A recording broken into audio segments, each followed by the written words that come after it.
This is Swiss and Chips, your British guide to Switzerland. Hello, welcome to Swiss and Chips. I'm Joe. And I'm Simon. And we're coming to you with another episode where our daughter may be heard in the background. She has just woken up and is squeaking a little bit, so if you hear extremely cute noises, that's her. There you go. Yep. She also sneezes sometimes. That's a cough. Anyway. And today we're gonna talk about becoming Swiss. Yes. It's part of a mini-series that we have. Yeah, but it's part like 4 or 3 or 2? Okay, we don't know. So it's part of a mini-series we have on becoming Swiss. And if you're hearing this for the first time, then you can go back and look at all the previous episodes they're tagged. So you can follow my whole process of becoming Swiss from beginning, hopefully to end. Yes, give us a quick summary what happened so far. Very quick. Well, so far I've been in Switzerland for more than 10 years, which is how long you need to be here to apply to become Swiss. And last year, on the 10-year anniversary, I started the process off. So you made your test as well, didn't you? There's quite a few things that you have to do. And in the previous episodes, I explain all of them in detail. It differs depending on where you live in the country. And we're talking about in the city of Bern, very specifically. And after the Swiss citizenship test, which you passed, now you have to do lots of stuff, what we are going to talk about today. Exactly. So what is that exactly? Yeah, so I fulfilled all of the preconditions to become Swiss. And really, that's all the kind of warm-up work that you have to do. What I did once I had all of these kind of certificates and preconditions in place is that I made an appointment at the Becoming Swiss office, the naturalization office. She's very loud today. And I went along and said, I've got all of my certificates, I've done the language exam, I've been here 10 years, what next? And they said, okay, now you get the form. And this is really the form of all forms that you've ever seen in your entire life. Which means, how many pages? What did you have to do exactly? Yeah. So basically, they want to know where have you lived in Switzerland? What jobs have you had? What qualifications do you have? You need to give 3 references of 3 people who live in the same Gemeinde as you who are Swiss. And what should they do, these 3 people, if you give them? Well, they're references, basically. So they might be contacted to tell the people about you. I don't know exactly what they're going to ask them yet because it hasn't happened yet. But they need to be someone who knows you personally and who's known you for a long time. They will kind of speak on your behalf and say, yes, she deserves to become Swiss. So obviously you pick like friends, or who can you pick? You can't pick a direct relative or family member. And you also apparently can't pick your boss because they will be contacted later in the process for something which I don't know about yet. Got it. Yeah. But it can be people you work with or someone who lives in your building that maybe knows you really well, a friend, something like that. So you prepare them and you say like, you might get contacted, please be nice. Exactly, yeah. And then what else? I think the most difficult part was, there was quite a few tricky things, basically. I had to order, not a copy, but another original extract as such of my birth certificate from England, which was quite difficult during the pandemic because some of the offices were shut and weren't sending them. But I managed to do it, so that was great. I also needed another copy of my postgraduate diploma certificate, which was also quite difficult to get because of the pandemic. But I got it. You know, you have to collect various official documents from places, and quite often they want an original. And for every qualification you've had throughout your entire life from school, you need a copy of all of those qualifications, all of those certificates. And you also need to list every job that you've had since you've lived in Switzerland. So if you've had a few, that obviously takes quite a while. The boxes are very small and you have to be very precise. So just to be clear, or to be more precise, how many forms did you fill out, or how long did it take? How many pages, and so on and so on? How much time did you need to do all of these? So in the end, I handed in 54 pages. 5-4. 5-4, yes. Wow. But it's not that there are 54 pages of forms. You know, there's also all of my GCSEs, A-levels, etc. All the certificates for that. So is it a very long form, or are you extremely CV?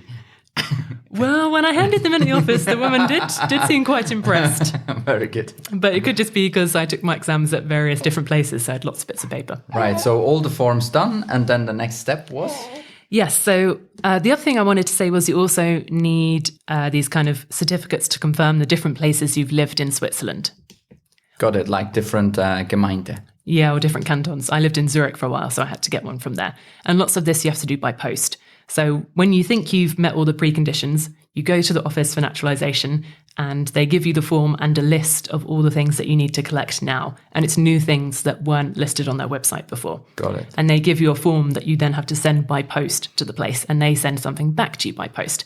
So all of this takes quite a long time. It's kind of administrative work. And you can start that process before or when? Exactly on the day when you've been here 10 years. You can make an appointment, go to the office and say, I'm ready. What do I need to do? Okay. And they tell you. But you can't do it before, as I found out.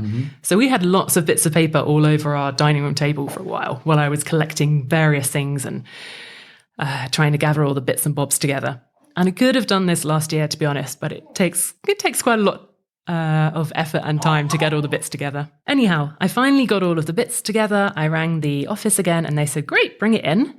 And I thought you might be able just to send it in the post, but you have to take it in. And this is why.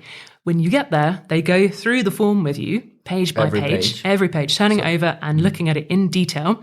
And they make little changes with you because the people who are going to assess it want everything to be absolutely perfect. And for example, I had only written my first name and my last name on the front and back of every page, but I also had to write my middle name. So I went through and wrote that 54 times while in the office, for example. Very nice. Yeah. So, but that's quite good. So they help you with every single point. So you're sure that everything is filled out correctly. The person in the office, she went through everything and looked at it all with me and said, you know, we should make this more precise, or we should change that, or it needs to be in this order because, you know, she knows that they need it like that because they look at so many different applications. It has to be exactly right. And were they nice? Or she was really nice. Yeah, we had a great chat. She's very friendly. Spent a long time with me actually looking at the form, asking some questions about where I'm from, you know, very chatty. And we also talked a little bit about the Swiss citizenship test. That's a tongue twister. Because, you know, it has this reputation for being so difficult. And she said to me, you know, was it that hard? And I said, it wasn't actually that hard. You only have to get 60% to pass, I think. And in the end, it's not too some difficult. questions are hard, but when you only have to get 60%, it doesn't matter if you don't know. Now I remember. We made one episode about that. We did, exactly. So check that out if you're planning on doing it. We'll link it in the show notes, hopefully, if we don't forget.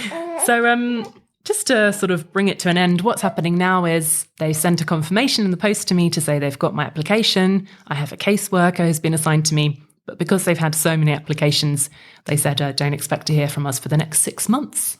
6 months. All right. And then what's going to happen? You already know. They'll get in contact with me and I think they'll ask me for a few more things. I don't know exactly what's yet, but it depends. They might, I'm not sure. But in the office, they said they'll look at my application and see what else they want to know about, basically, and ask me for some more stuff. But when this interview is coming up, huh? Exactly. And once they've got everything they need paperwork-wise, then I'll be invited to the panel interview. All right.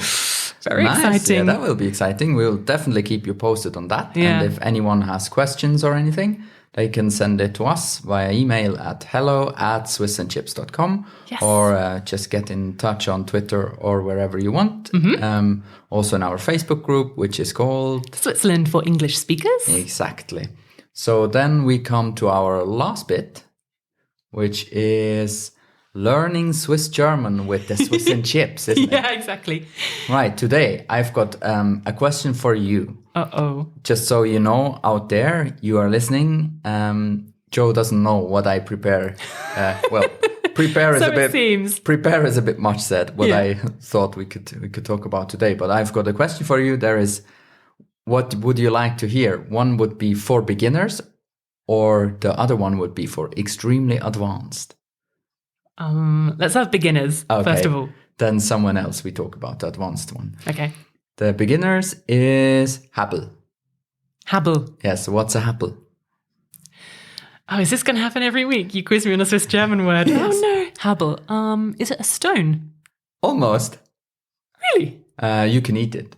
Looks like a stone. A truffle? No. A hardapfel is the long word. A potato. Yes, very good. Nice. A Häbel. Yes, Häbel is short for hardapfel, which is for Kartoffel in High German, or potato. Potato. Yeah, exactly. And just one more thing about Häbel. Yeah. This can also be used as slang for you are rubbish. So you are a potato. Like potato head, probably. Yeah, du bist ein Kartoffelkopf. Du bist ein Häbel. Das ist ein Häbel. Du bist ein Häbel. Excellent. I'm going to remember that. Or das ist ein Häbel. In playing like a football game or something, you could say, oh, he is a Häbel. Very good. Cool, like it. Use it and use it wisely. Use it and abuse it, please. Let us know if you use Häbel in your week.